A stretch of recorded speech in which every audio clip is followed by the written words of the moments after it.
कौन ब्रह्मा का पिता है, कौन विष्णु की मां, शंकर का दादा कौन है, हमको दे बता। ये जानने के लिए कृपया सुनिए। जगत गुरु तत्वदर्शी संत रामपाल जी महाराज के अमृत वचन सर्व पवित्र धर्मों के पवित्र शास्त्रों के आधार पर।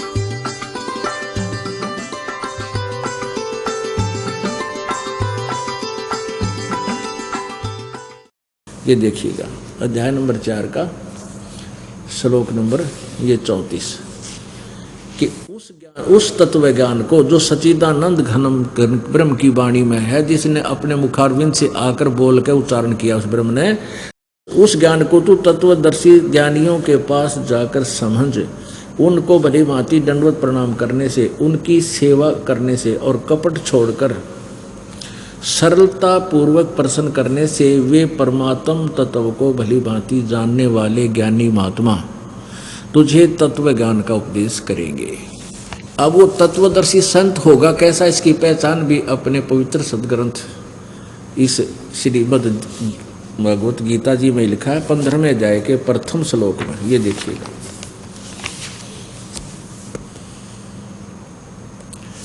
अथ पंचदशो अध्याय 15वां अध्याय। ये देखिए प्रथम में क्या लिखा है,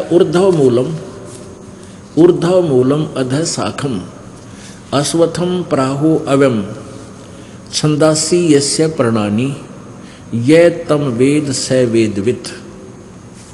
ऊर्ध्व मूलम अधः शाखम, ऊपर को जड़ वाला नीचे को शाखा वाला, यो अविनाशी पीपल का वृक्ष कहा जाता है। एवं माने अविनाशी और अश्वत्थम माने मजबूत वृक्ष, पीपल का वृक्ष समझो। प्राहु माने कहा जाता है संसार रूपी वृक्ष है। और छंदासी यस्य प्रणानी, उसके छंदासी माने विभागों को, छंद टुकड़ों को, उसके पत्ते आदि को, यह तम जो जानता है, स वेदवित्, यह तम वेद जो जानता है, वेद माने जानना होता है, जिसको उसका ज्ञान है। स वेदवित्, वह वेद के तात्पर्य को जानने वाला है, अर्थात वो तत्वदर्शी संत है। आदि पुरुष परमेश्वर मूल वाले, इन्हीं के द्वारा अनुवाद पढ़िए। यहाँ गलत किया इन्होंने, अधः शाखम, अधः का अर्थ इन्होंने लिख दिया ब्रह्मा रूप मुख्य शाखा वाले। ये ब्रह्मा विष्णु महेश के ऊपर इनकी बुद्धि है ना थी, अनुवाद के खाक करेंगे ये। यहाँ लिखा अधः शाखम, अधः माने नीचे होता है, इन्होंने किया है। अध्याय श्लोक नंबर 2 में, इसी 15वें में यहाँ देखना, इस 2, ये 3 नंबर है, ये 2 नंबर का अनुवाद है। अधः माने नीचे, अधः, और यहाँ लिखा अधः माने नीचे। तो हम इसी को ठीक कर लें यहाँ से। अधः शाखम ऊर्ध्व मूलम, आदि पुरुष परमेश्वर रूप मूल वाले, यानी ऊपर को जड़, ऊर्ध्व लिखना था, ऊपर को जड़ वाले, अर्थात ऊपर को जड़ तो समझो वो आदि परम परमेश्वर यानी परम अक्षर ब्रह्म है। ये जड़ इस वृक्ष, संसार रूपी वृक्ष की, जिससे सबको राहत मिलती है, जड़ से खुराक जाती है पूरे वृक्ष को। अधः शाखम, यहाँ लिखना है हमने नीचे को शाखा वाला, अधः माने नीचे। ये तो जहाँ बिजली थे बड़ा गोबर कर दिया ना। यहाँ देखो, संसार रूपी पीपल के वृक्ष को अविनाशी कहते हैं, वेद जिसके पत्ते कहेंगे। इन्होंने छंदासी माने वेद लिख दिया। ठीक है, ये अर्थ कुछ भी बना सकते, लेकिन इसका सीधा अर्थ है इसके विभागों को, जो पत्ते आदि विभाग हैं कहे जाते हैं, और उस संसार वृक्ष को ये वेद, ये माने जो पुरुष मूल सहित जड़ से लेकर पत्तों तक जो बता देगा, तत्व से जानता है, वह वेदवित, वह वेद के तात्पर्य को जानने वाला है। यानी वो वेद को सही जानता है, अर्थात वो तत्वदर्शी संत है। अपने आत्मा अध्याय नंबर 15 के श्लोक नंबर 2, 3, 4 में ये बताया है कि तीनों गुण रूप शाखाएं हैं। ये देखना, अध्याय नंबर 15 का अब श्लोक नंबर 2 और पढ़ ले। उस संसार वर्ष की तीनों गुण रूप ये जल से बड़ी हुई शाखा, विश्व परवाला शाखा। आप संस्कृत भी पढ़ सकते हैं क्योंकि ये देवनागरी लिपि है, आप शिक्षित हो और इसमें कोई हम आसानी से पढ़ सकते हैं। देखना, ये विषय परवाला शाखा, विषय भोग रूप कोपलों वाली देव मनुष्य और तरक आदि, जिनकी अपनी सोच है। विषय परवाला माने विषय वासना रूपी ये शाखा हैं, नीचे और ऊपर फैली हुई है। मनुष्य लोक में कर्मों के अनुसार बांधने वाली, यानी ब्रह्मा विष्णु महेश, ये रजगुण ब्रह्मा सतगुण विष्णु तमगुण शिव जी हमें यहाँ कर्मों के बंधन में बांधने की मुख्य कारण है, मूलानी जड़ है। अपनात्मा देखो, ज्ञान ऐसे समझा जाएगा इस पवित्र सदग्रंथ का। वहाँ तो लिखा है कि संसार रूपी वृक्ष की जड़ ये परमात्मा पूर्ण ब्रह्म है, जिससे सबको राहत मिलती है। और यहाँ लिखा है दूसरे मंत्र में कि ये रजगुण ब्रह्मा सतगुण विष्णु तमगुण शिव जी तीनों गुण रूपी शाखा है इस उल्टे लुट के संसार रूपी वृक्ष की, और ये आपको कर्म अनुसार यहाँ बांधे रखने की मूल है, जड़ है, मुख्य कारण है।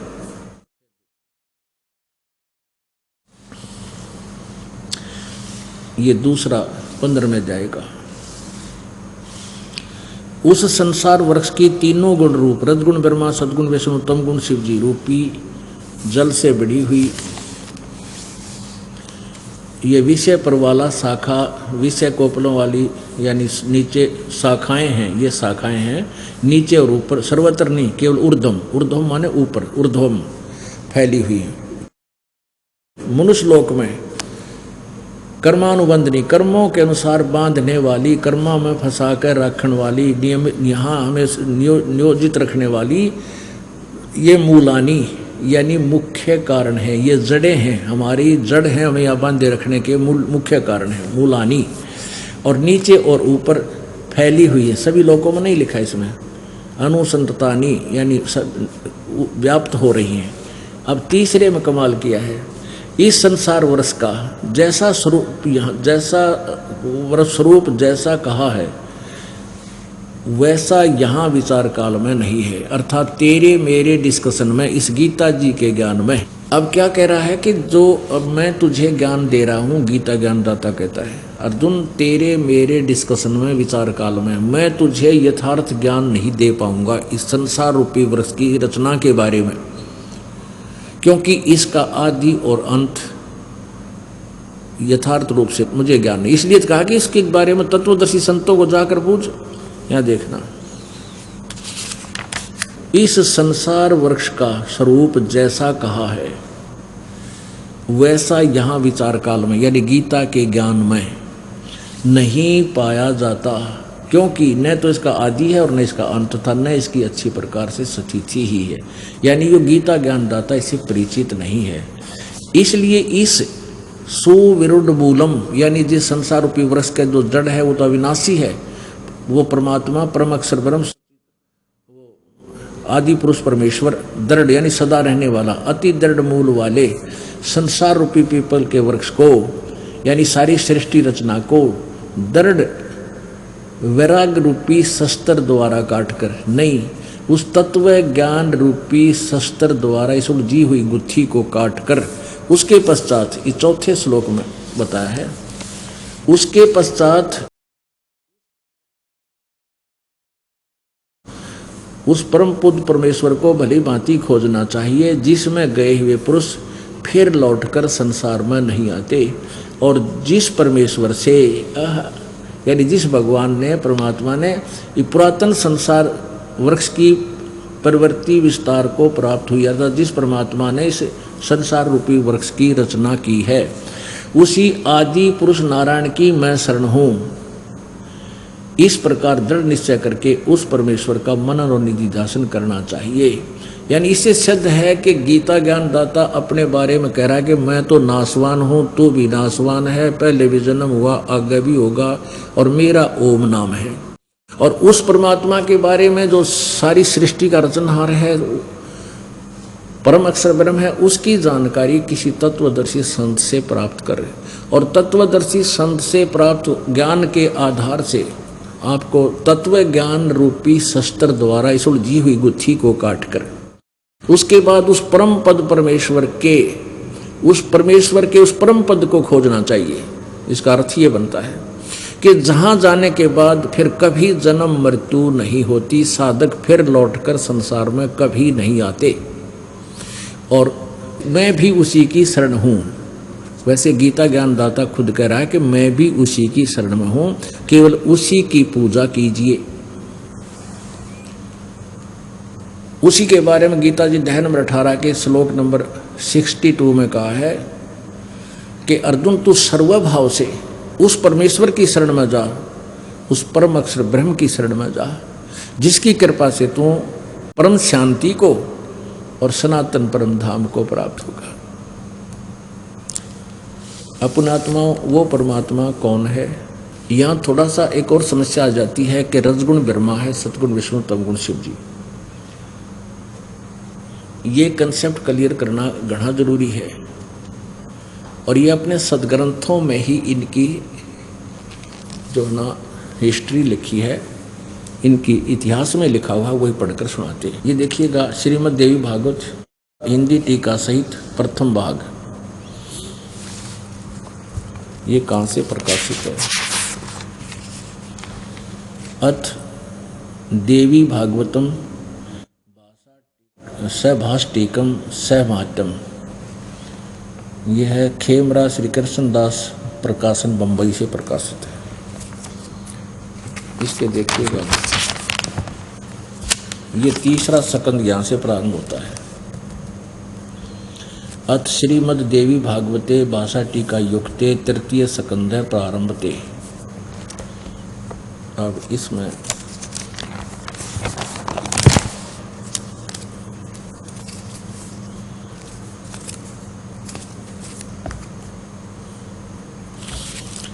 ये 11वां पृष्ठ है, इसका पृष्ठ नंबर 11 पर, और ये भाषा टीका सहित तृतीय सकंद अध्याय 5 में।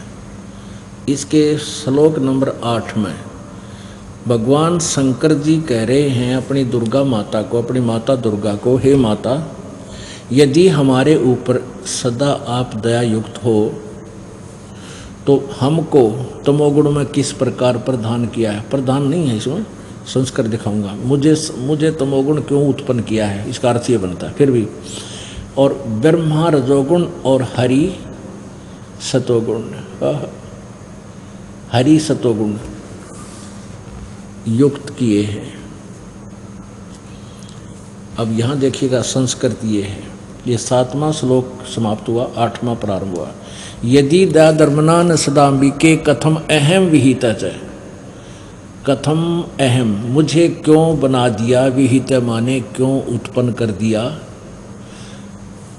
विहित च तमोगुण, तमोगुण है, मुझे तमोगुण क्यों उत्पन्न कर दिया। और कमल जय, कमल से उत्पन्न होने वाले ब्रह्मा को रजोगुण संभव, रजोगुण क्यों बना दिया, क्यों उत्पन्न कर दिया। और सुवित है किमो सतोगुण हरि, और विष्णु जी को आपने सतोगुण क्यों बना दिया। इति सिद्धम के रजगुण ब्रह्मा है, सतगुण विष्णु, तमगुण शिव जी।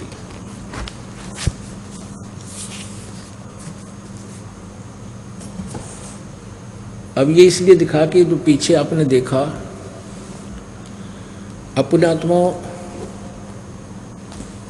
दास का केवल इतना ही प्रयत्न है। परमात्मा यही बता रहे थे कि गीता जी अध्याय नंबर 16 के श्लोक नंबर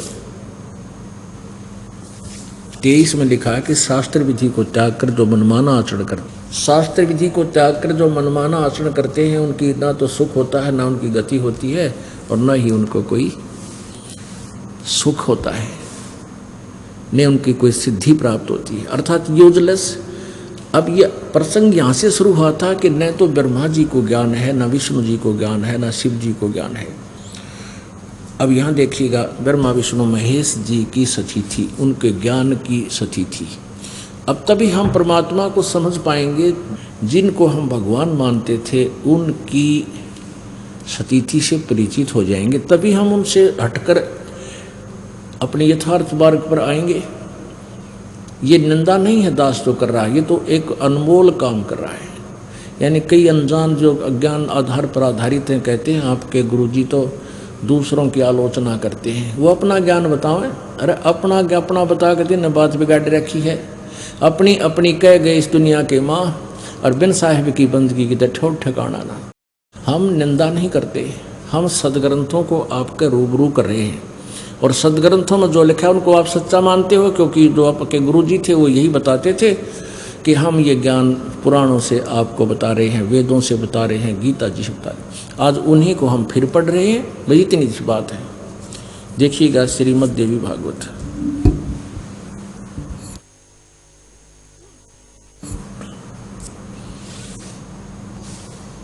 गीता प्रेस गोरखपुर से प्रकाशित है।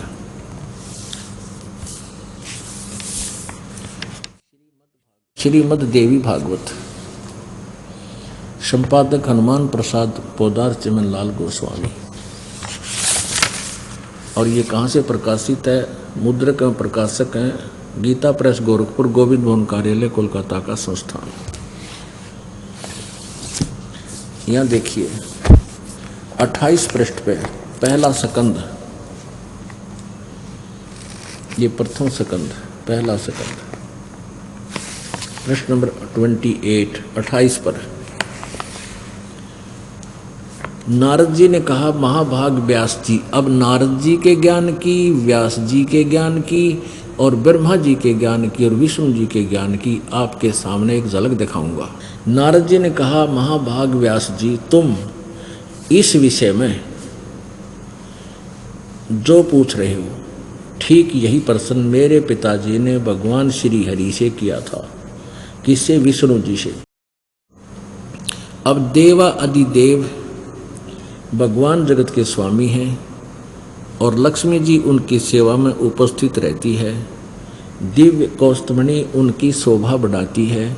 वे शंख चक्र गदा और शंख चक्र और गदा लिए रहते हैं, पीताम्बर धारण करते हैं, 4 भुजाएं हैं, वक्ष स्थल पर श्री वत्स का चिन्ह चमकता रहता है। वे चराचर जगत के आश्रयदाता हैं, जगत गुरु हैं, एवं देवताओं के भी देवता हैं। ये तो नारद जी की बुद्धि आली, और व्यास जी सुन ही रहा है, वो तो पहले अज्ञानी है। ऐसे जगत प्रभु भगवान श्री हरि महान तप कर रहे थे, उनकी समाधि लगी थी, यानी विष्णु जी घोर तप कर रहे थे। यह देखकर मेरे पिता ब्रह्मा जी को बड़ा आश्चर्य हुआ। उन्होंने उनसे जानने की इच्छा प्रकट की। किससे? श्री विष्णु जी से ब्रह्मा जी ने जानने की इच्छा प्रकट की। ब्रह्मा जी ने पूछा, प्रभु आप देवताओं के अध्यक्ष ब्रह्मा जी विष्णु जी को सर्वेस्वा मान रहे हैं, जगत के स्वामी और भूत भविष्य एवं वर्तमान सभी जीवों के एकमात्र शासक हैं। भगवान फिर आप क्यों तपस्या कर रहे हैं और किस देवता की आराधना में ध्यान मग्न है? मुझे असीम आश्चर्य ये हो रहा है कि आप देवेश्वर एवं सारे संसार के शासक होते हुए भी समाधि लगाए बैठे हैं। ब्रह्मा जी के विनीत वचन सुनकर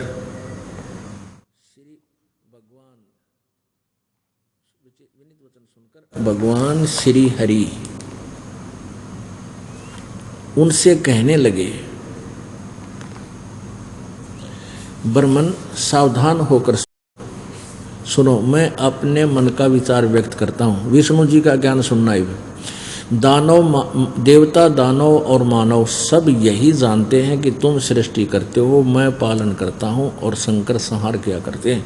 किंतु फिर भी वेद के पारगामी पुरुष अपनी युक्ति से यह सिद्ध करते हैं कि रचने, पालने और संहार करने की यह योग्यता जो हमें मिली है, इसकी अधिष्ठात्री शक्ति देवी है, यानी दुर्गा है। वे कहते हैं, आगे चलो, सुवर्त प्रत्यक्ष और परोक्ष दोनों उदाहरण मैं तुम्हारे सामने रखता हूँ, सुनो। यह निश्चित है कि उस शक्ति के अधीन होकर ही मैं इस शेष नाग की सैया पर सोता और सृष्टि करने का अवसर आते ही जाग जाता हूँ।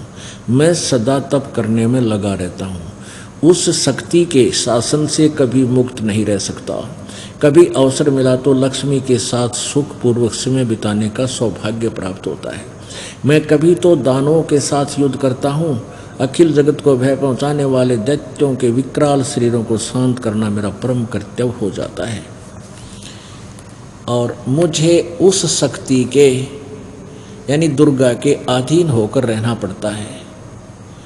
मुझे सब प्रकार से शक्ति यानी दुर्गा के अधीन होकर रहना पड़ता है। उन भगवती शक्ति का यानी दुर्गा का मैं निरंतर ध्यान किया करता हूँ। ब्रह्मा जी, मेरी जानकारी में इन भगवती शक्ति से बढ़कर दूसरे कोई देवता नहीं, कोई भगवान नहीं है। आलिया विष्णु जी के ज्ञान का ओढ़ विष्णु जी का है, मैं दुर्गा से ऊपर किसी भगवान को नहीं जानता। मेरी जानकारी में दुर्गा सुप्रीम पावर है, सुप्रीम गॉड है, मैं इसकी पूजा करता हूँ। अपने आत्माओं, एक तो ये देख लो, परमात्मा पहले कहा करते थे, भाई तन दर सुखिया कोई न देखा, जो देखा सो दुखिया हो। उदय अस्त की बात करते हैं, मन सबका किया विवेक का हो, सबका किया विवेक का हो। क्या बताते थे भाई, साच कहूँ तो जग ना माने, पर झूठ कही ना जाई हो। साच कहूँ तो जग ना माने, पर झूठ कही ना जाई हो। ब्रह्मा विष्णु ये शिव जी दुखिया, जिन ये राह चलाई हो, जिन ये राह चलाई हो। परमात्मा 600 वर्ष पहले कहा करते रहे, ब्रह्मा विष्णु में सुखी नहीं, तुम इनकी पूजा करके सुख की आशा इनसे करते हो। थारी आंख फूट रही है ज्ञान वाली। अब ये स्वयं कह रहा है कि मैं ज़्यादातर पहले तो घोर तप करता है, इस काल का जाल है ये। इस तप करने से इनमें सिद्धि आ जाती है, इनकी बैटरी चार्ज हो जाती है, और फिर ये राक्षसों को मारते हैं, जाकर उस सिद्धि शक्ति से लड़ते हैं, और फिर उस पाप के को इनके बैड अकाउंट में लिख देता है। ये काल है, सारा जीवन बर्बाद कर देते हैं ये ब्रह्मा विष्णु में। क्यों? बड़ी घनी पुण्यात्मा, विशेष पुण्य संग्रह जिन आत्माओं का होता है उनको ये पद दे देता है, राज्य पद है ये। और जितना उच्च राज्य पद प्राप्त होगा उतना ही पाप का भागी इस काल के जाल में जीव गणा होगा। ये राज्य तो 10 दिन का और करोड़ों वर्षों का नरक, फिर गदार कुत्ता कमर टूटेगी, काग खाएंगे, फिर कुत्ता बन के कीड़े पड़ेंगे, वो पाप रहेंगे न्यारे, वो इसको भोगने पड़ेंगे। अब ये खुद स्वीकार करते हैं कि मैंने मुश्किल से कभी कोई टाइम थोड़ा बहुत मिलता है तो लक्ष्मी जी के पास थोड़ा बहुत समय बिताता हूँ, नहीं तो मैं ज़्यादातर तप करता हूँ, फिर युद्ध करता रहता हूँ। और भगवान 600 साल पहले बताया करते परमात्मा, उसकी बात हमारे जची कोई ना, क्योंकि इन अज्ञानिया ने हमारे अंदर अज्ञान इतना ठोक दिया था, उस झूठ को सच्ची जता रखी थी। अब विष्णु जी तक है, मैं दुर्गा से ऊपर कोई भगवान नहीं मानता, मैंने बेराय को नहीं, ज्ञान नहीं। अब दुर्गा कहती है कि एक ब्रह्म की पूजा करो, ये और देख लो। वो कहती है कि ब्रह्म की पूजा करो और सब बातें छोड़ दो। ये 7वां स्कंद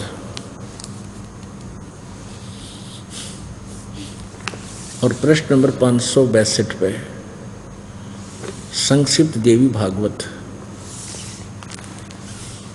देवी के द्वारा हिमालय को ज्ञानोपदेश, ब्रह्म स्वरूप का वर्णन।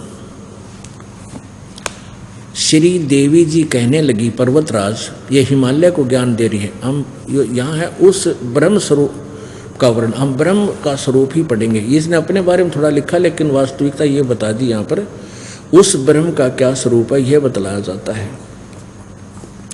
जो प्रकाश रूप सबके अत्यंत समीप में स्थित गुह है। हृदय रूप गुहा में स्थित होने के कारण गुहाचर नाम से प्रसिद्ध है और महान पद अर्थात परम प्राप्य है। वह समस्त प्रजा के ज्ञान से परे है, अर्थात किसी की बुद्धि में आने वाला नहीं है, यह तुम जानो।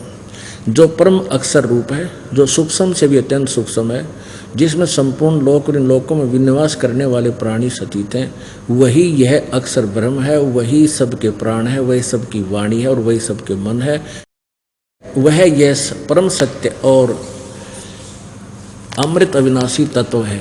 यानी ब्रह्म को कदे अक्षर परम कह रही है, क्योंकि इसको भी ज्ञान नहीं है दुर्गा को। और उस वेदने योग्य लक्ष्य का तुम वेदन करो, मन लगाकर उसमें तन्मय हो जाओ। सौम्य उपनिषद में कथित महान अक्षर रूप धनुष लेकर उस पर उपासना द्वारा तीक्ष्ण किया हुआ बाण संधान करो और फिर भावानुगत चित्त के द्वारा उस बाण को खींचकर उस अक्षर रूप ब्रह्म को ही लक्ष्य बनाकर वेदन करो। परवण उसका नाम है, यानी ओम तो मंत्र धनुष है, जीवात्मा साधना करती है वो बाण है, और ब्रह्म उसका उद्देश्य है, ब्रह्म लक्ष्य कहा जाता है। यहाँ देखिएगा, उस एकमात्र परमात्मा को ही जाने, दूसरी सब बातें छोड़ दो। और उस एकमात्र ब्रह्म को ही जाने, दूसरी सब बातों को छोड़ दे। यानी और किसी भी देव की पूजा नहीं करनी, अपनी को भी मना करती है ये। यही अमृत रूप परमात्मा के पास पहुंचाने वाला पुल है। संसार समुद्र से पार होकर अमृत स्वरूप परमात्मा को प्राप्त कराने का यही सुलभ साधन है। जिस प्रकार रथ के चक्कर मारे लगे, यहाँ देखो, इस आत्मा का ओम के जप के साथ ध्यान करो। ओह, कि उस परमात्मा की भक्ति केवल ओम का नाम से जाप करो। इससे अज्ञान में अंधकार से सर्वथा परे, संसार समुद्र से उस पार जो ब्रह्म है उसको पा जाओगे, तुम्हारा कल्याण हो। अब यहाँ क्या बताया है कि वह ब्रह्म 563 पृष्ठ पे, 563 पृष्ठ पे, वह यह सबका आत्मा ब्रह्म ब्रह्मलोक रूप दिव्य आकाश में स्थित है, वहाँ पर रहता है, वहाँ उसका निवास है ब्रह्मलोक में। और पुण्यात्माओं, गीता जी अध्याय नंबर 8 के श्लोक नंबर 16 में लिखा है कि ब्रह्मलोक पर्यंत ये सभी पुनर्वर्ती में है, इनका वहाँ गए हुए प्राणी भी फिर जन्म मृत्यु में आते हैं। ये है श्रीमद् भगवत गीता अध्याय नंबर 8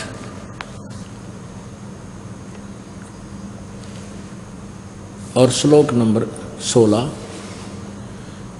हे अर्जुन, ब्रह्मलोक पर्यंत सब लोग पुनरावर्ती में हैं। यहाँ देखना, इन पुनरावर्ती का क्या अर्थ दिया है, अर्थात जिनको प्राप्त होकर पीछे संसार में आना पड़े, ऐसे इसको पुनरावर्ती का इन्होंने यहाँ इसका सरलार्थ भी किया है। बताएं कि हे अर्जुन, लोक ब्रह्मलोक पर्यंत सब लोग पुनरावर्ती में हैं। अब यहाँ लिखा ना, इन्होंने आगे अनुवाद गलत किया है, परंतु किंतु मुझे कुंती पुत्र मुझे प्राप्त होकर पुनर्जन्म नहीं होता। अगर ये नहीं बनता, इसका अर्थ है कि जो ये नहीं जानते, जिसका वास्तविक अर्थ ये है, जो ये नहीं जानते कि ब्रह्मलोक पर्यंत सभी तो उल्टे आते हैं, ब्रह्मलोक में गए हुए वापस आते हैं, जो ये नहीं जानते वो मुझे प्राप्त होकर भी जन्म मृत्यु में ही रहते। इसका अर्थ तो ये बनता है, इन्होंने अनुवाद गलत किया है। यदि ये अनुवाद सही हो इनका कि मुझे प्राप्त करके फिर कभी जन्म मृत्यु नहीं होती, तो फिर वो सारे श्लोक गलत हो जाते हैं। दूसरे अध्याय का 12वां, चौथे अध्याय का गीता जी के 4था और 9वां, चौथे अध्याय का 5 से लेकर 9, और भी काफ़ी जगह इसने बताया है कि उस परमात्मा की भक्ति कर वही पूर्ण मोक्षदायक है। तो इससे ये सिद्ध हो गया कि ब्रह्मलोक तक गए हुए भी जन्म मृत्यु में आते हैं, उनका पूर्ण मोक्ष नहीं होता। इति सिद्धम। अब ब्रह्म कहता है, अपने अभी पहले सुना कि हे अर्जुन, तू सर्वभाव से, गीता जी अध्याय नंबर 18 के श्लोक नंबर 62 में, तू सर्वभाव से उस परमेश्वर की शरण में जा जिसकी कृपा से, यानी वो उसकी पूजा के लिए बताता। जैसे गीता जी अध्याय नंबर 15 के श्लोक नंबर 4 में आपने पढ़ा कि तत्व ज्ञान प्राप्त होने के उपरांत उस परम पद परमेश्वर की खोज करनी चाहिए, जहाँ जाने के बाद फिर कभी लौटकर संसार में साधक नहीं आते। और जिस परमात्मा ने सारे ब्रह्मांडों की रचना की है और मैं भी उसी की शरण में हूँ, ये दृढ़ निश्चय करके उससे की भक्ति करनी चाहिए। और यही गीता जी अध्याय नंबर 18 के श्लोक नंबर 62 में कहा है कि अर्जुन, तू सर्वभाव से उस परमात्मा की शरण में जा। वो परमात्मा कौन है, कैसा है, कहाँ रहता है, वह परमात्मा परम अक्षर ब्रह्म है और उसका नाम कबीर देव है, कबीर साहब है। उसके विषय में आपको जानकारी देते हैं। उस सूक्ष्म वेद की कुछ उस अमर वाणी को आपको सुनाते हैं, जो कितनी मार्मिक है, कितने गूढ़ रहस्य से युक्त है। आदरणीय गरीबदास साहिब जी को परमात्मा की प्राप्ति हुई।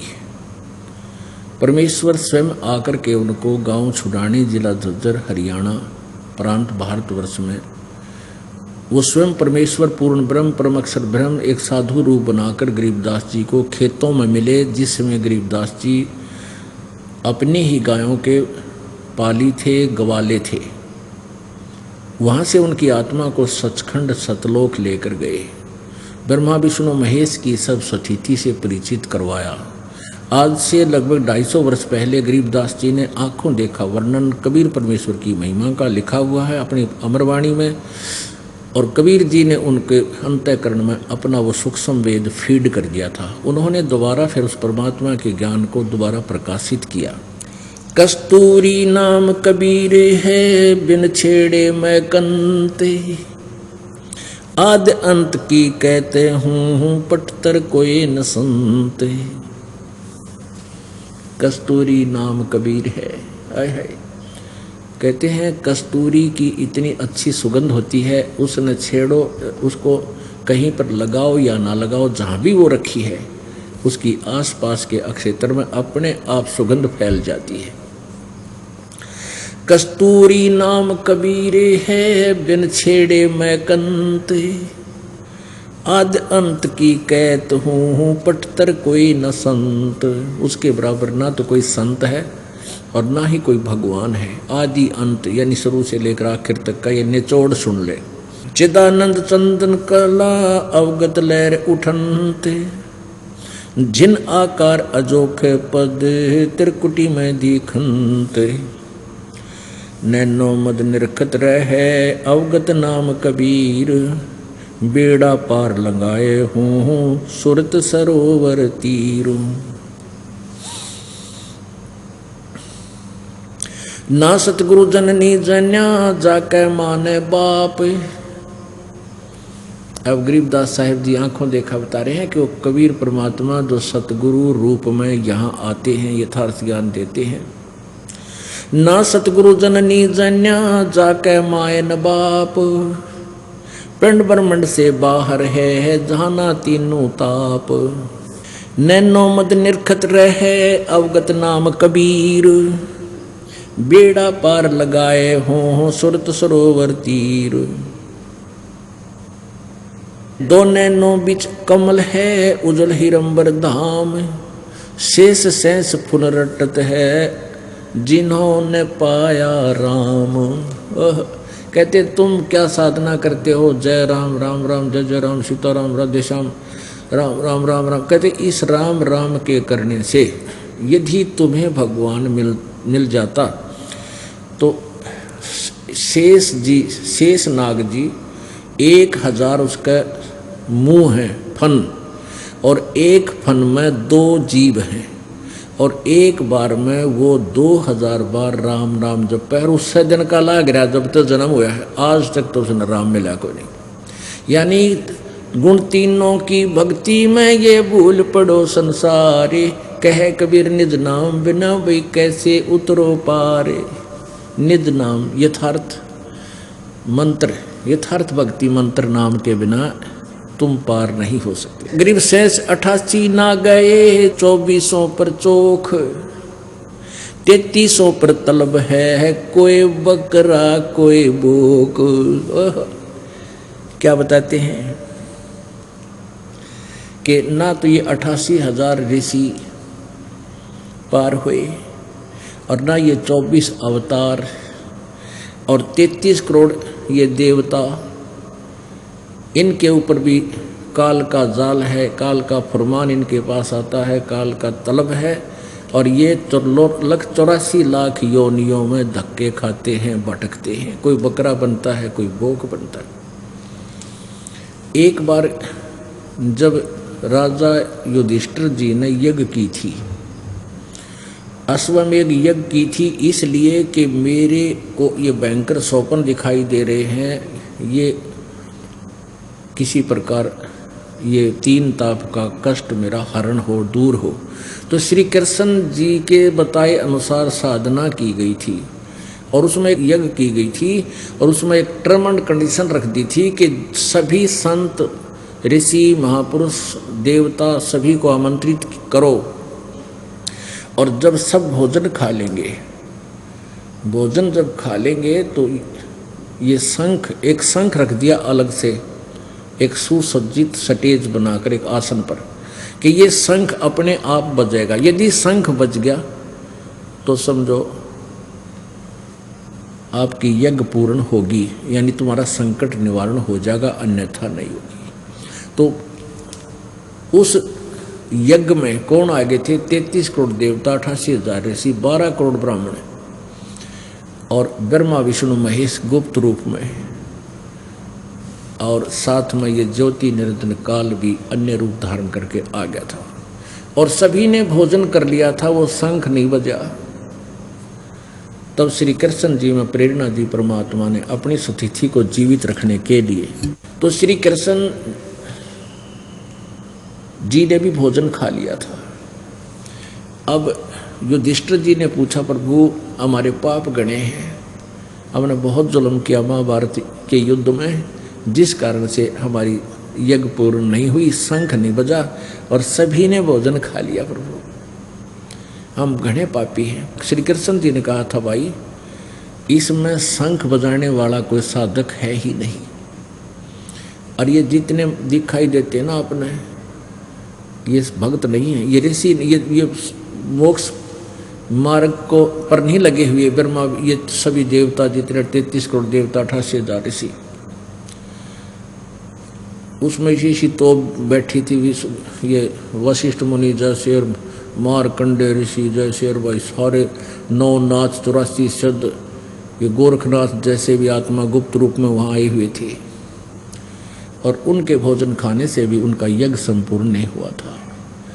तो श्री युधिष्ठिर जी उनके मुंह की तरफ देख रहे हैं, श्री कृष्ण जी की तरफ, जैसे हक्के बक्के से रह जाते हैं कि ये भगत को ना।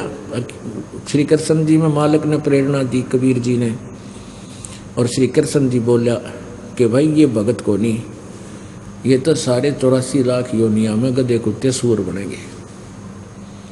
अब युधिष्ठिर के उनके मुंह की तरफ देख रहा, जैसे आंखें फट जाती हैं। कृष्ण जी समझ गए कि ये मेरी बात पर यकीन नहीं कर रहा। श्री कृष्ण जी ने कहा कि युधिष्ठिर मेरी बात पर यकीन नहीं है? अगर नहीं जी, ऐसी कोई बात नहीं हो सकती, आप जो को और सच्ची ना हो, पर मेरी बुद्धि छोटी है, मेरे नूना जसदी से तोब बैठे ये 33 करोड़ देवता, 88,000 ऋषि, 12 करोड़ ब्राह्मण जो चारों वेदों को कंठस्थ किए बैठे, और यहाँ बैठे इंद्र के लोक की बात बता दें। कृष्ण जी बोले ये जंत्र मंत्र कर सके, इनका मोक्ष नहीं हो सकता।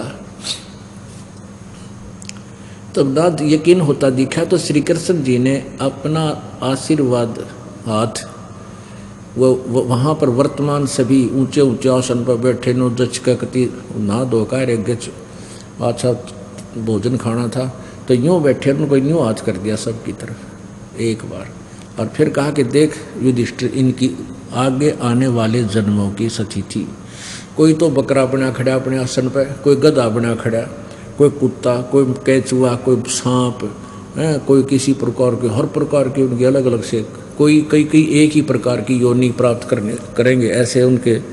अब युधिष्ठिर जी ने जब ये देखा, आंखें बंद कर ली और कहा, भगवान इस लीला ने रोको, इस लीला को रोको।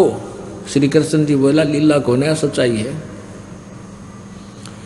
इनके पास यथार्थ भक्ति नहीं, तो मान बढ़ाई के भूखे हैं, सिद्धियां प्राप्त किए, यहाँ फूले फिरे हैं, एक दूसरे पर चौधरी पाक रहे हैं, ये मोक्ष मार्ग नहीं है। परमात्मा ने, क्योंकि परमात्मा ही साची बुलवाता है। जैसे गीता जी का ज्ञान देते समय परमेश्वर ने इस काल से सच्चाई को, आदि मैं काल हूँ, सब ने खान आया हूँ, और वो परमात्मा कोई और है ना, तो कति ना बोलो, उस परमेश्वर के हाथ में रिमोट है। हमसे कितने सियाणे बंडा, हम जीव के जीव हैं,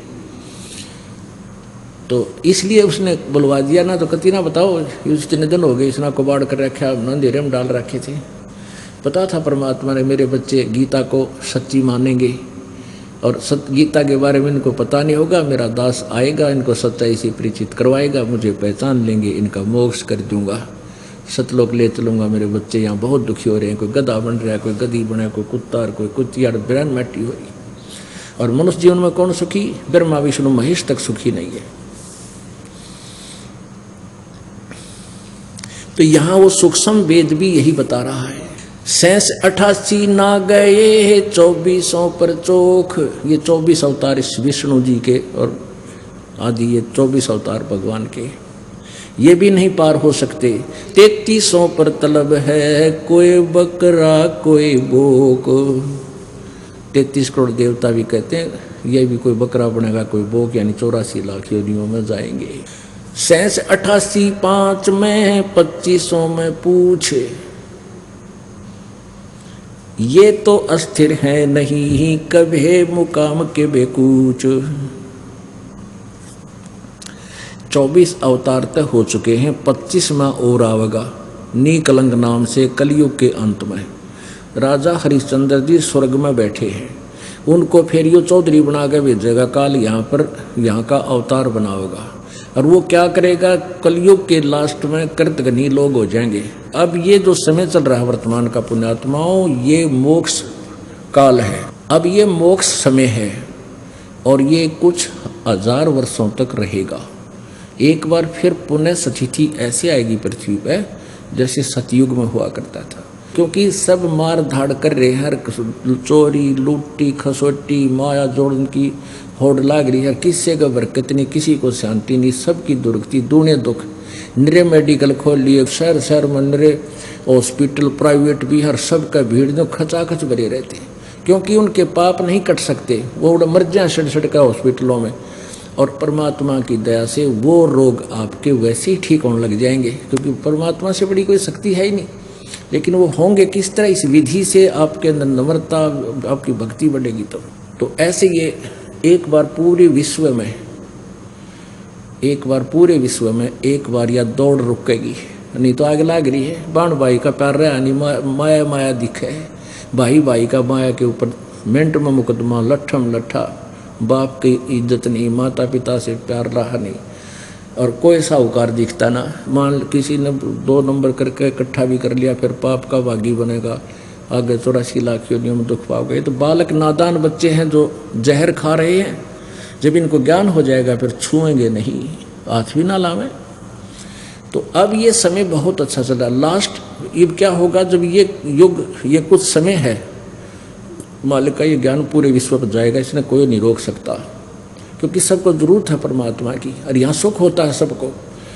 तो वहाँ जाने के बाद तो फिर लास्ट में कति कृतघ्नी प्राणी हो जाएंगे, भक्ति कोई करेगा ही नहीं, क्योंकि अभी तक तो ये ही नहीं पता था भगवान कौन है, मंत्र कौन सा जिस तो भगवान मिले, ये रोड़ा रड़ा रखी थी बात। अब ये कंसेप्ट क्लियर हो गया। अब कबीर परमात्मा ने क्या बताया था कि 9 मन सूत उलझिया, ऋषि रहे जखमार, और सतगुरु ऐसा सुड़ जाए दे उड़ जाए ना दूजी बार। 1 किलो सूत हो ना, सूत धागा, पहले कच्चे सूत होया करते, वो उलझ जाता, जब उन्हें खींचा तो टूट जा, गांठ पड़े, वो धीरे धीरे सुलझाना पड़ता था। वो सारे दिन में 1 किलो भी सुलझ कर नहीं देता था। परमात्मा कहे इन ऋषियों ने, अज्ञानियों ने, इन महर्षि कहलाने वाले कथित ऋषियों ने इस ज्ञान को अज्ञान बना दिया, 9 मन सूत उलझा दिया, उल्टी कथा सुना के वेद विरुद्ध ज्ञान दे के सबके हृदय में यो अज्ञान ठोक दिया।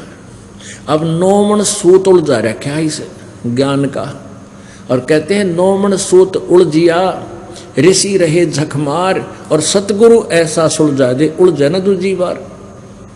अब यो ऐसा सूत सुलझा दिया गया है, ये तत्व ज्ञान रूपी एक ऐसा रोशनी दे दी है, ये सारा सूत सुलझा कर तय करके रख दिया। अब ये उड़ जलेगा, इस कलयुग में नहीं उड़जेगा यो ज्ञान, जिसने भक्ति चाहिए। अगर भक्ति करना बंद कर देंगे वो अलग बात है, क्योंकि ये कुछ दिनों तक ये साइंस काम करेगी। अब पुण्यात्माओं, आज साइंस के चक्कर में आकाश में बना के विमान घूम रहे हैं, इससे भूल गए भगवान को। अगर 2 वर्ष वर्षा ना करे परमात्मा, ये धरे के धराए रह जाएंगे। कंप्यूटर, सैटेलाइट, नेट, इंटरनेट, इन्हें कोई देखने आई ना रहेगा, मर जाए भुगत भुगत तरफ तरफ का। तो एक समय ऐसा आएगा कलयुग में, फिर काफ़ी वर्षों के बाद वर्षा बंद हो जाएगी। ऐसे वर्षा पड़ा करेगी जैसे वो, इस साइंस का नामो निशान नहीं रहेगा। और सब कृतघ्नी प्राणी हो जाएंगे, मांस, कच्चा मांस खाओगे, चोरी जारी करके सारे, मतलब ऐसा बुरा हाल हो जाएगा। और 5 वर्ष की लड़की के संतान होनी शुरू हो जाएगी। 20 वर्ष की आयु होगी, उसमें 5 खंड होंगे। 15 वर्ष की आयु में सभी मनुष्य, स्त्री पुरुष, युवा भी हो लेंगे, बूढ़े भी हो लेंगे, मर भी लिया करेंगे। और बिल खोद के, क्योंकि कद बहुत छोटा हो जाएगा, 1.5 फुट का, और पूरी पृथ्वी पर जैसे कीड़े मकोड़े हुआ करें, इतनी जनसंख्या हो जाएगी, बिल खोद खोद का अपने वो मकान बना लिया करेंगे। और फिर इतने कृतघ्नी हो जाएंगे, भगवान का कोई नाम रख लेगा नहीं, सभी दुष्ट हो जाएंगे। तो उस समय ये निकलंक नाम का अवतार होगा। 25वां अवतार, और 10वां भी उसी को कहते हैं, 25वां भी उसी को कहते हैं। उसकी बहुत लंबी खड़ग होगी, तलवार होगी, वो अच्छी मजबूत शरीर का होगा।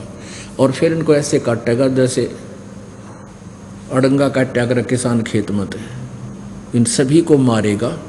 उस समय किसी के हृदय में जरा सा भी कोई परमात्मा की जगह बची हुई होगी। वो कौन होंगे? वो आप में से होंगे, क्योंकि जो ई पार हो गए, पूरा विश्वास करके, भक्ति सत करके, मर्यादा में रहे तो पार हो जाएंगे। और कुछ रह गए, काल के हाथ लग जाएंगे, उनका फिर मनुष्य जन्म होता रहेगा इस पुण्य के कारण। और भक्ति आगे करेंगे नहीं, वो पुण्य ही उनके कई जन्मों तक चलते रहेंगे। फिर थोड़ी बहुत चाह उनके भगवान की फिर भी रही रहेगी, उसमें फिर वो बचेंगे। और जमीन जो है 3 हाथ समझो, 4.5 फुट नीचे तक, इसमें ऊपर से लेकर 4.5 फुट तक उपजाऊ अंश नहीं रहेगा। आप देख रहे हो, एक फसल को तैयार करने के लिए दे खाद पे खाद, दे खाद पे खाद, यूरिया और फलाना, और कितने कट्टे इसमें जहर ठोकर लाए गए। अंत में यह कति निष्क्रिय हो जाएगी, यह योग्य नहीं रहेगी काश्त करने की, उपजाऊ नहीं रहेगी। तो फिर क्या होगा कि फिर बहुत ज़बरदस्त वर्षा होगी, पूरी पृथ्वी पर जल ही जल कई फुट खड़ा हो जाएगा। और कई वर्षों में जाकर के वो धीरे धीरे सूखेगा। और नीचे जो जहर चला गया पृथ्वी में, वो ऊपर आएगा, ऊपर आकर के वो ऊपरली सतह पर, पृथ्वी को नीचे से फिर घास जमेगा, ऊपरली सतह पर वो विष खत्म हो जाएगा। और नीचे से उपजाऊ अंश काफ़ी वर्षों तक जब उसमें खड़ा रहने से फिर घास फूस पैदा होगा पृथ्वी पर, पेड़ पौधे हो जाएंगे हरिये पे। और वातावरण दूषित होने के कारण आपका कद घट जाएगा, इस जीव का कद, हाइट कम होती चली जाएगी। तो प्रदूषण को फिर ये वृक्ष ठीक करेंगे, पूरी पृथ्वी पर वन ही वन हो जाएंगे। और सारे जो प्रदूषण को, वन ऑक्सीजन को छोड़ेंगे, कार्बन डाइऑक्साइड ग्रहण करेंगे। इस प्रकार ये पूरे वातावरण को फिर परिवर्तित कर देंगे। और फिर क्या होगा कि माता पिता तो छोटे छोटे होया करेंगे, और बेटा बेटी उनसे दुगनी उम्र के, दुगनी हाइट के होने लग जाएंगे कुछ ही दिनों में। और फिर सतयुग प्रारंभ हो जाएगा। और जो अच्छी आत्माएं फिर सतयुग में जन्म लेंगी, लेकिन वो होंगी वही जो अब विचलित रह जाएंगी, और ईब पार होगी, उनका फिर जन्म नहीं होगा। वहाँ आपकी ऐसे ही मनुष्य जीवन होगा, आपका ऐसा ही परिवार होगा। जैसे आप यहाँ जन्मे तो आपको धीरे धीरे आपका पूरा एक संसार बस गया, ऐसे ही वहाँ आपका एक परिवार होगा। जो अच्छी आत्माएं आपके बच्चे हैं, अगर वो भक्ति करके तो जो के तो ये बच्चे आपके साथ वहीं आ लेंगे। और नहीं, वहाँ पर आपको बहुत अच्छी व्यवस्था होगी, और वहाँ से भी आपको अलग से परिवार आपका उसी तरह होगा। और मृत्यु नहीं, बुढ़ापा नहीं, और किसी चीज़ का अभाव नहीं। तो यहाँ जो प्रसंग चल रहा था, 88 में 2500 में पूछे, ये तो अस्थिर है नहीं, कबे मुकाम कबे कूच। 88,000 ऋषियों में, और ब्रह्मा, विष्णु, महेश, माया और धर्मराया, इन 5 को में, और फिर ये तो अस्थिर है नहीं, और कदे मुकाम कदे कूच, यानी इनकी भी सबकी जन्म मृत्यु होती है। ये स्थिर नहीं है, ये अविनाशी नहीं है। 10वां तो अवतारे है हिमालय का नीर, बहुतक गोते खाएंगे सतगुरु कहे कबीर। शब्द संदेशा कहते हूँ भिन्न भिन्न भेद विचार, इसको माया जानियो हो 9-10वां अवतारे। माया माने ये भी जन्म मृत्यु के अंदर माया के खिलौने हैं। 9वां और 10वें जो अवतार हैं ये भी माया ही के अंदर, काल के अंदर ही उलझ पुलझ हैं। कृष्ण कन्हैया राम हैं ये बलि 52 अवतार, अरणा कुश नरसिंह है सब माया विस्तार। वो तो अचल अनूप है नूरी दे शरीर, वो परमात्मा और है जिसका नूरी शरीर है, तेजो में शरीर है, तेज पुंज का शरीर है। अब हमारा शरीर है 5 तत्वों के पुंज का, पुंज माने समूह, 5 तत्वों का पुंज है, और वो केवल एक नूरी तेज पुंज का शरीर है परमात्मा का। निराकार शरीर है मालिक, निराकार है परमात्मा, निराकार नहीं नर आकार, मनुष्य जैसा साकार है। धरता को करता कहें बड़ा अंदेशा मोहे, पारस पद भेंटा नहीं जिसको कहिए लोए। लोक अलोक द्वीप सब पूर्ण पद प्रकाश, धौल धरनी सब जावेंगे थिर रैसी आकाश। घट में शोक से लक्षलाइए सूतक बड़ा अंधेरे, ये दम गिनती के दिए भाई फेर सको तो फेर। है निचोड़ कर दिया सारे ज्ञान का। क्या बताते हैं कि घट में सूतक बढ़िया, सब के अंदर जो ना शोक सिलसिला, ये सूतक बढ़िया अंधेरे। अब सूतक पातक बोलते हैं, सूतक कहें किसी का खुशी होगी बालक हो गया, और पातक कहें मृत्यु हो जा। कहते हैं दुख और गम ये तो यहाँ आपके सदा बने रहेंगे थोड़े बहुत, और ये दम गिनती के दिए भाई फेर सके तो फेर। ये गिन के मनुष्य जीवन दे रखा आपको, आपके श्वासों की गिनती करके आपका जीवन निर्धारित किया हुआ है। और एक मनुष्य के श्वास की कितनी कीमत है। होय होय कहता हूँ कई जात हूँ कहूँ बजा कर ढोल, और श्वास जो बिना नाम के जात है, यो 3 लोक का मोल, कबीर जी कहते हैं। अब क्या बताते हैं कि घट में शोक सिलसिला और सूतक बढ़ा अंधेर, ये दम गिनती कीजिए तो फेर से कहते फेर। अब कोई कहता जी मैंने नाम ना जपया 2 दिन, क्यों नहीं जपया भाई? अब टेंशन सी होगी थी। अच्छा भाई टेंशन में नाम में छोड़ा तने, रोटी खानी छोड़ी ना, पानी पीना छोड़ा ना भाई, और टाइम लगा जब सिनेमा भी देखा तने, है तेरा गजब भैया। और छोटी मोटी, क्योंकि आप बहुत ज़्यादा पाप से ग्रस्त हैं। धीरे धीरे जैसे कपड़ा घना मैला हो गया, एक बार साबुन लाया तो थोड़ा सा कुछ दिखेगा, अखाई साफ होने लग गया, फिर 2 बार 3 बार 4 बार साबुन सुबुन लाने से फिर उज्जवल होगा। तो ऐसे ही आप जी भक्ति कर रहे हो, धीरे धीरे आपके युगों युगों के ढेर हैं पाप कर्मों के, और ये साबुन और जल अभी प्राप्त हुआ ही शुरू है आप लगाने इसमें, अब देखना निर्मल हो जाओगे। तो इस दौरान, अब जैसे इस दौरान जो जीवन है आपका, इसमें थोड़ी बहुत ठूठा बनी रहा करे, और भक्ति नहीं छोड़नी चाहिए। भक्ति करें पार पड़ेगी, नहीं तो फिर भक्ति छूट गई और ये तो और ज़्यादा बढ़ जाएंगे चूँचात है। एक समय एक दरोगा जी घोड़ी पर चढ़ा जा था, कहीं आ रहा था SHO, और गर्मियों के का समय मौसम था, उस घोड़ी को भी प्यास लग आई और खुद को भी बहुत जोर की प्यास लग रही। एक किसान रहट के द्वारा पानी निकाल रहा था, सिंचाई कर रहा था अपने खेत में। पहले रहट होते थे, पुली सी लगाई जाती थी, ऊपर पुली के ऊपर चैन के ऊपर बाल्टियां वेल्ड करके नीचे से भरकर आती थी, वह पुली घुमाई जाती थी बैलों के द्वारा, जैसे कोल्लू घुमाया करें। तो पहले इसे जुगाड़ होया करते, एक लंबा सा लठ लेकर उसकी पाठ बनाया करते, कोल्लू में डालकर वो सारा जुगाड़ को में, तो वो पुली चर्रक करे जो वो चाल है, कुछ कोल्लू चर्र चूँ वो ऐसे चलता था, नीचे तो पानी भरका था तो लोड में वो पुली में चूं चर ये होती रहती थी। अब दरोगा जी ने देखा कि सामने पानी निकल रहा है, वहाँ पानी मैं भी पीऊँगा और अपनी घोड़ी को भी पियाऊँगा। और घोड़ी पर चढ़ा और उसके निकट